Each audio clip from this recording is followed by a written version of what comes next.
Hello Aries, Sun, Moon Rising, and Venus signs. Kamusta po kayo? Sana po nasa mabuti kayong kalagayan.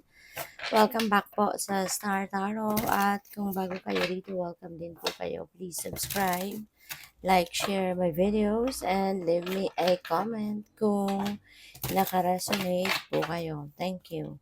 So Aries, first card po ninyo, we have Judgment energy. So there is some truth, that is coming to light at maaari 'no, na yung katotohanan na 'to, ito yung magpapalinaw sa inyong isipan.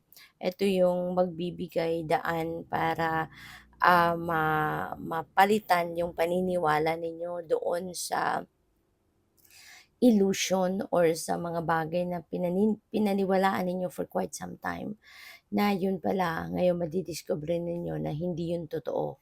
It's all lies, 'no? Kaya, sa ngayon, although sometimes truth can hurt, 'di ba? Lalo-lalo na kung madidiskubre mo na yung pinaniwalaan mo all this time, kasinungalingan pala. But, it's good na finally the truth is coming to light, the truth will be revealed.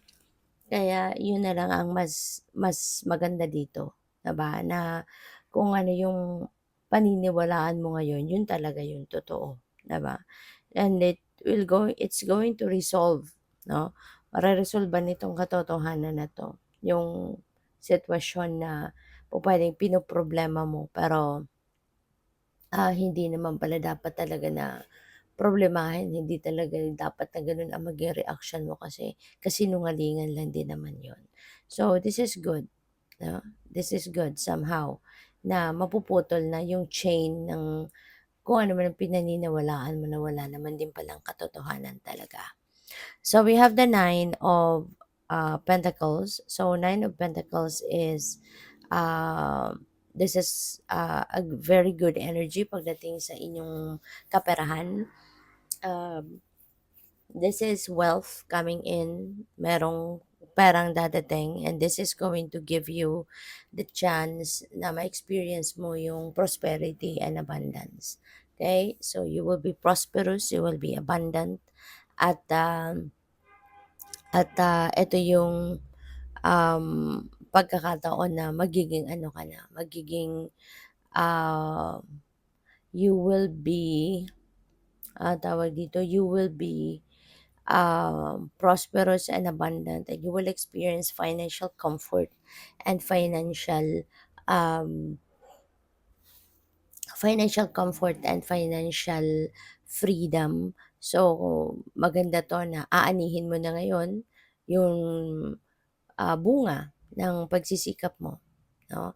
So, most likely yung perang ito galing doon sa pinagtrabahuan mo, galing sa kung ano man ang pinagsikapan mo dito na na-achieve mo na 'to, and here is the financial reward makukuha mo na sa ngayon. Kaya this is a beautiful, financial success na maa-achieve mo. You deserve this. Kaya you also deserve this to be celebrated, and this is also something na deserve mo din ito na i-savor din yung success na ito, 'di ba? So, what else? We have Ace of Wands. So, this is a new beginning energy. So, definitely, merong bagong opportunity dito na dadating sa inyo. And this opportunity could be something na baka ito yung minimithi mo, matagal na, maaaring ito yung pinagdadasal mo. Maybe you really want this, to have, this kind of opportunity.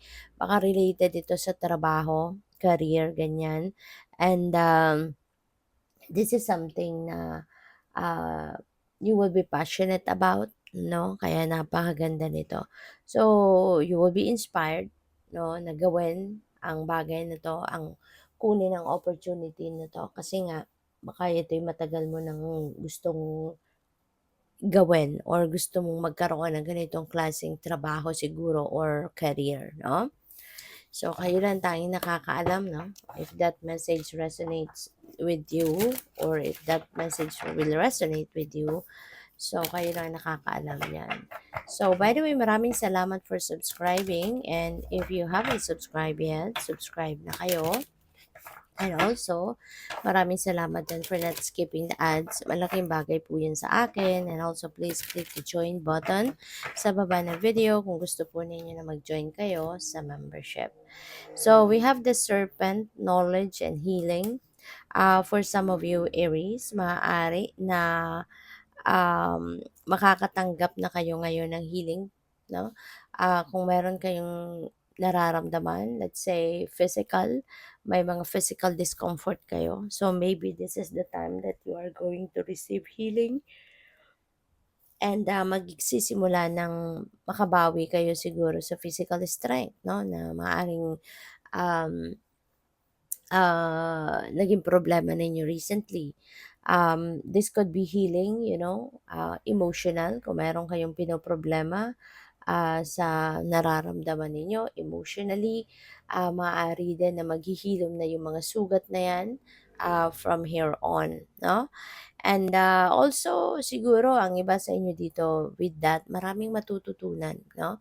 Marami kayong lessons na na-pick up or mapipick up from that situation sa buhay mo.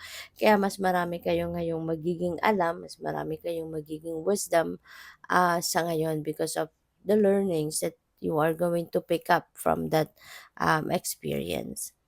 We have fear. So, ang iba sa inyo rito siguro may takot, no, na nararamdaman. But you know what?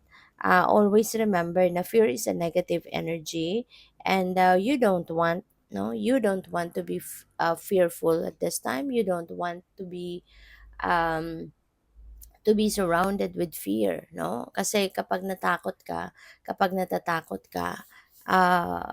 walang mangyayari sa'yo. You will not be able to progress in life kung natatakot ka. Kasi ibig sabihin yan, kahit maganda yung iniisip mong gawin, gusto mong gawin, plano mong gawin, kung matatakot ka, so for sure, it's going to hold you back, 'di ba? Instead na pagtrabahuan mo na, pagsikapan mo na 'yan, magsimula ka na, kapag naramdaman mo ang takot, no, so pupuwedeng umatras ka, pupuwedeng hindi mo na 'to itutuloy, puwedeng hindi mo na 'to dediretso na gawin kasi mas mamamayani yung takot. Kaya it's not going to be beneficial for you kung matatakot ka, 'di ba? Kaya it's better if you just be courageous. Isantabi mo na yung nararamdaman mong takot para na mag-progress na yung kung ano man ang pinaplano mo. So we have partnership, maybe sa opportunity na to with the Ace of Wands. Po pwedeng meron kang makakatulong dyan, po pwedeng meron kang makakapartner, pwedeng you're going to collaborate with someone or po pwedeng magkakaroon ka dito ng assistant, 'di ba?